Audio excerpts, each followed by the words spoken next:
నమస్తే. శంకర్ డైరెక్షన్లో ఇండియన్ 2 అసలు పాన్ ఇండియా అనేటువంటి ఒక పదానికి బ్రాండ్ అంబాసిడర్ అనే చెప్పుకోవాలి శంకర్. ఎందుకంటే గతంలో వచ్చిన ఏ సినిమా అయినా సరే అది పాన్ ఇండియా రేంజ్లోనే రిలీజ్ అయింది. కాకపోతే ఇప్పుడు పేరు ఒకటి పెట్టుకుంటున్నాం, కానీ అసలు పాన్ ఇండియా డైరెక్టర్ ఎవరు అంటే ఖచ్చితంగా శంకర్ అని చెప్పుకోవాలి.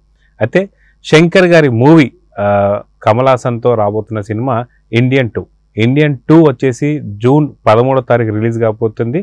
దానికన్నా ముందు మే 16వ తారీఖున గ్రాండ్ అట్టహాసంగా ఆడియో లాంచ్ జరగబోతుంది. అయితే ఈ పూర్తి వివరాలు మనతో పాటు షేర్ చేసుకోవడానికి సీనియర్ జర్నలిస్ట్ హేమసుందర్ గారు ఉన్నారు. వారిని అడిగి తెలుసుకుందాం.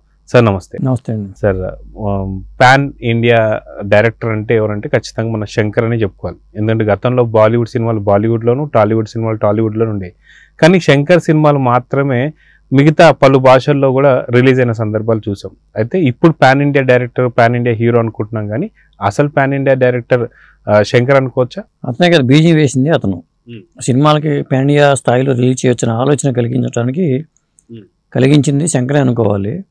అంటే పాన్ ఇండియా సినిమాలు అనుకున్నాయి మన గతంలో చాలా ఉన్నాయి, కానీ కేవీ రెడ్డి గారు, మరి మాయాబజారు, మరి పాతాళవేరు, ఇవన్నీ కూడా పాన్ ఇండియా సినిమాలే. శంకరాభరణం కూడా పాన్ ఇండియా సినిమానే. కానీ దీనికి ఒక మార్కెట్ వాల్యూ తెచ్చింది మాత్రం శంకర్. అంటే కమర్షియల్ గా తీసుకొచ్చింది మాత్రం ఖచ్చితంగా శంకర్ గారు అని చెప్పుకోవాలి. దాన్ని ఏంటంటే ఇంకా మార్కెట్ పరిధి ఇంకా ఇంత ఉంది అనడానికి రాజమౌళి గారు దాన్ని ఆయన విత్తనం నాటితే దీన్ని చెట్టులాగా చేసింది రాజమౌళి గారు. అది ఈ కాయలు అందరూ కోసుకుంటున్నారు. ఇప్పుడు ఈ చెట్టుని కాయలు అందరూ కోసుకుని అందరూ పాన్ ఇండియా డైరెక్టర్ గా మారిపోతున్నారు.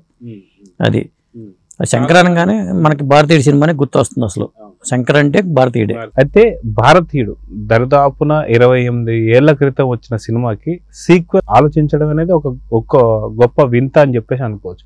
అయితే ఈ సినిమా ఇప్పుడు కూడా అట్టహాసంగా మళ్ళీ సేమ్ అదే హీరోతోని రిలీజ్ చేయడం అనేది ఒక కళ అని చెప్పి అనుకోవచ్చు. సాధారణంగా శంకర్ అప్పుడే అనుకున్నాడా శంకర్ మళ్ళీ పార్ట్ 2 దీన్ని తీయాలని చెప్పేసి అనుకుని, లేదంటే మటుకు ఈ మధ్యలో వచ్చే ఒక సమస్యలను బేస్ చేసుకొని ఇప్పుడు తీస్తే బాగుంటుందని ఇప్పుడు కథ రచించుకున్నారంటారా? సాధారణంగా కథలో 2 రకాలండి. ఒకటేమో ఒక కథని ఒక చోట ముగించడం, ఆ ముగించేసిన కథని ఎప్పుడైనా తీసుకోవచ్చు. ఇప్పుడు 2 రకం ఏంటంటే సశేషం, అంటే కథ అసంపూర్తిగా ఉంటుంది. బాహుబలి ఉదాహరణ. ఎందుకంటే కట్టప్ప బాహుబలి ఎందుకు చంపాడు అనేది ఒక పాయింట్ తో ఇంకొక వదులుతాం ఒకటి. అది ఎట్లా ఉంటుందంటే మనకి ఇంటర్వెల్లో బయటకు వచ్చినట్టుగా ఉంటుంది సినిమా చూసినా. కానీ చాలా మంది అదే ఫీల్ అయ్యారు బాహుబలి 1 చూసినప్పుడు కూడా, కథ కంప్లీట్ అవ్వలేదు కదా అని అసంతృప్తి ఉంటుంది. ఇదేంటంటే శంకర్కి ఏంటంటే భారతీయుడు సినిమా ఆ స్థాయిలో హిట్ అవుతుందని ఆయన కూడా ఊహించాల. అది ఆ పాత్ర, ఆ క్యారెక్టరైజేషన్ అనేది చాలా హిట్ అయింది ఆ ఫార్ములా. కాబట్టి ఆ కథ అక్కడ ముగిసిపోయినా కానీ దాన్ని కొనసాగించవచ్చు అని ఈ పార్ట్ ఇండియన్ 2గా దీన్నే భారతీయ 2 అని పెట్టి ఇప్పుడు చేశారు శంకర్ గారు. అంటే 30 ఏళ్ల తర్వాత 1996 మే 9 రిలీజ్ అయిన సినిమా అది. అంటే 30 ఏళ్ళు ఆ సినిమాకి కంటిన్యూస్ సీక్వెల్ అనుకుంటే. మామూలుగా అదే కథ కంటిన్యూషన్ అనుకోండి, మనం ఇంతకాలం వెయిట్ చేయాలంటే అసలు కథ మర్చిపోతాం. ఇప్పుడు కూడా మనం భారతీయుడు 1 చూడకుండానే కూడా భారతీయుడు 2 చూసుకుని మనం చూడక్కర్లా, 1 చూడక్కర్లా. అది భారతీయుడు ఆ సినిమాకి సంబంధించి చూసుకుంటే చాలా మంది దిగ్గజాలు నటించారు. అదే కాక సినిమా సాంగ్స్ కూడా అతి భయంకరమైన హిట్ అని చెప్పి అనుకోవచ్చు. అయితే ఇప్పుడు మే 16వ తారీఖున మనకి ఆడియో లాంచ్ జరగబోతుంది. సో అంతకుముందు ఉన్నటువంటి ఒక మ్యూజిక్ డైరెక్టర్ నాకు తెలిసి అయితే ఏఆర్ రెహమాన్ అయి ఉండొచ్చు. ఇప్పుడు వచ్చేసి అనిరుద్ రవిచంద్రన్. సో ఇక్కడ ఒక మార్పు ఏంటంటే ఇక్కడ మ్యూజిక్ డైరెక్టర్ మారాడు. దీన్ని ఎలా చూడదు? ఏఆర్ రెహమాన్ ఇప్పుడు చేయట్లేదు, దాదాపు ఆయన తగ్గించేసుకున్నాడు. సినిమాలు తగ్గించుకోవడం ఒకటిను. ఇప్పుడు ట్రెండ్ అనిరుద్ధ్ మీద నడుస్తుంది. అనిరుద్ధ్ ప్రత్యేకత ఏంటంటే రీ రికార్డింగ్ పరంగా. ఏఆర్ రెహమాన్ ప్రత్యేకత ఏంటంటే పాటలు కూడా బాగుంటాయి.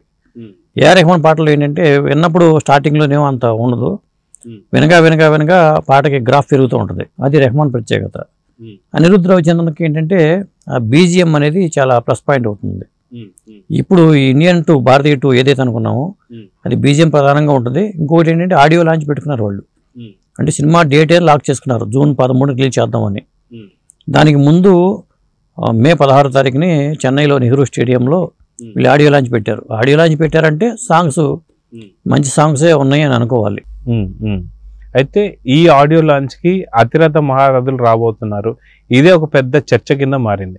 అయితే గెస్ట్లు ఎవరెవరు వస్తున్నారు అనుకో? తమిళనాడులో సూపర్ స్టార్ రజనీకాంత్. ఎందుకంటే 3 సినిమాలు రజనీకాంత్ ఆయన చేశాడు కాబట్టి, శివాజీ ఒకటి, రోబో ఒకటి, 2.0 ఒకటి, ఈ 3 సినిమాలు రజనీకాంత్తో శంకర్ హిట్లు ఇచ్చాడు. మరి శంకర్ పిలవగానే ఖచ్చితంగా రజనీకాంత్ వస్తాడు కాబట్టి రజనీకాంత్ పిలిచారని టాక్ ఉంది. ఇక హీరో ఒక సినిమా హీరో భారతీయుడు హీరో కమల్ హాసన్ రాకుండా కార్యక్రమం జరగదు కాబట్టి కమల్ హాసన్ వీళ్ళిద్దరూ కాకుండా mega power star Ram Charan కూడా పిలిచారనేది. రామ్ చరణ్ కూడా కంపల్సరీ పిలవగానే వెళ్తాడు. ఎందుకంటే గేమ్ చేంజర్ ఉంది కాబట్టి సినిమా తన బాధ్యత కాబట్టి తన డైరెక్టర్ అడిగినప్పుడు ఆటోమేటిక్గా రామ్ చరణ్ కూడా వెళ్తాడు.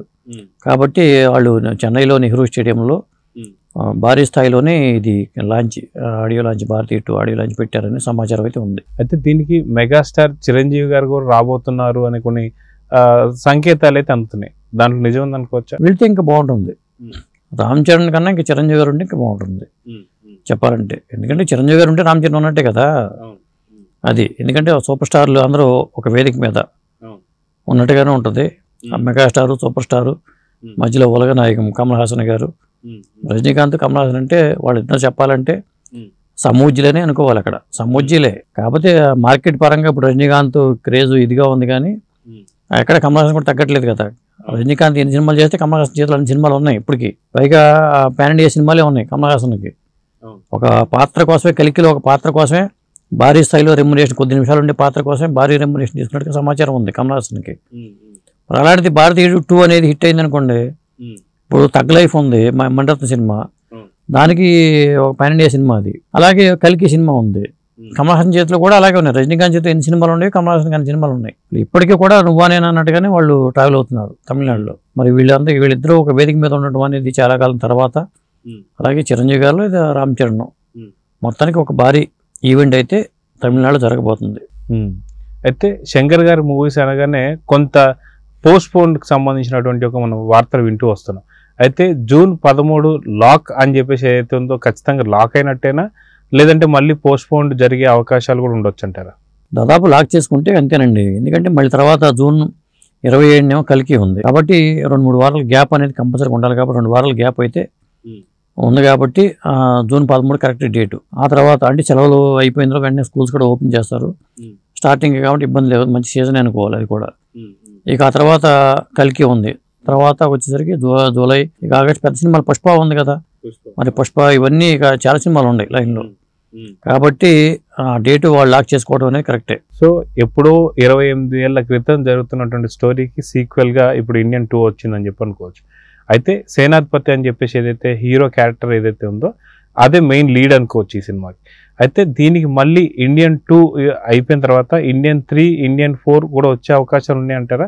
లేదంటే వస్తే 3 వస్తుందని చెప్పి మొన్న క్లూ ఇచ్చారు కాబట్టి 3 రావడానికి అవకాశం ఉంది. కాకపోతే ఈ కథను ఇక్కడతో ముగించేస్తాడు నేను అనుకోవటం. ఏదైతే ఎందుకంటే టైం పట్టొచ్చండి. కాబట్టి కథను అసంపూర్ణంగా వదలకూడదు. ఇప్పుడు ఇక్కడ మన సలారు తీసుకున్నప్పుడు కూడా శౌర్యాంగ పర్వం ఓకే ముందు అసలు మరి అక్కడ ఆ కథ ఎండ్ అవ్వాల. దుర్గా సుకుమారన్ పాత్రకిను మరి వరదరాజు మన్నార్ పాత్రకిను మరి ప్రభాస్ పాత్రకి ఉన్న కాన్ఫ్లిక్ట్ దానికి ఒక ముగింపు రాలేదు.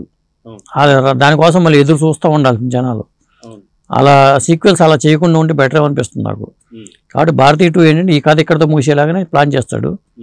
అంటే అతను సేనాపతి విదేశాలకు వెళ్ళిపోయిన సేనాపతి వచ్చి ఎందుకు వస్తాడంటే అక్కడ మళ్ళీ ఏదో జరుగుతుంది దాన్ని అడ్డుకోవడానికి వచ్చి తన ఆపరేషన్ పూర్తి చేసుకుని మళ్ళీ అజ్ఞాతంలోకి వెళ్ళిపోతాడు అనే కాన్సెప్ట్లోనే చేసి ఉండొచ్చు బహుశా. సో శంకర్ గారి సినిమా అనేది చాలా కాలం తర్వాత మళ్ళీ రాబోతుంది కాబట్టి అంచనాలు ఎలా ఉండే అంటారు? అది కాక ఇండియన్ 2 అంటే అంతకుముందు చూసినటువంటి ఒక సినిమా వాళ్ళు చాలా మంది ఉన్నారు, ఎందుకంటే సినిమా అంత పెద్ద హిట్ కాబట్టి. సో మళ్ళీ సినిమా చూడాల్సిన అవసరం ఉంటుందంటారా? లేదంటే మనకు ఆ సినిమాదే ఈ సినిమాకి సంబంధించి లెవెల్ వేరే ఉంటుంది? అంటే ఈ సినిమా కోసం మళ్ళీ భారతీయుడు 1 చూడక్కర్లే మనం. కాకపోతే మళ్ళీ చూస్తారు, జనరేషన్ గ్యాప్ వచ్చేసింది. ఇప్పుడు 28 ఏళ్ళు అంటే 28 సంవత్సరాల క్రితం పుట్టిన యూత్ అంతా కొత్త యూత్ వచ్చేసారు. వీళ్ళందరూ కూడా కొంతమంది ఈ పాటికి నెట్లో చూసి ఉండొచ్చు. చూడని వాళ్ళు మళ్ళీ ఒకవేళ మళ్ళీ థియేటర్లో రిలీజ్ చేసుకుంటే బాగుంటుంది. ఈ సినిమా రిలీజ్కి ముందు ఇప్పుడు మే 9వ తారీఖు ఎట్లా అనుకుంటున్నాం కాబట్టి మే 9నో లేదా 16నో భారతీయుడు సినిమాని రిలీజ్ చేయటం డీటెయిల్లో చేసి రిలీజ్ చేస్తే ఆ సినిమా రిలీజ్కి ముందు పోని భారతీయుడు 2 రిలీజ్కి ముందు భారతీయుడు సినిమాని రిలీజ్ చేస్తే మాత్రం బాగుంటుంది. సో చూద్దాం సార్. మొత్తానికి ఒక గుడ్ న్యూస్ అని చెప్పుకోవచ్చు సినీ లవర్స్ అందరికీ కూడా. శంకర్ గారి మూవీ గురించి ఎంతో కాలం నుంచి వెయిట్ చేస్తున్న అందరికీ కూడా జూన్ 13 అయితే లాక్ అయింది. సో సినిమా ఎలా ఉంటుందో ఆ రోజు చూద్దాం. Thank you.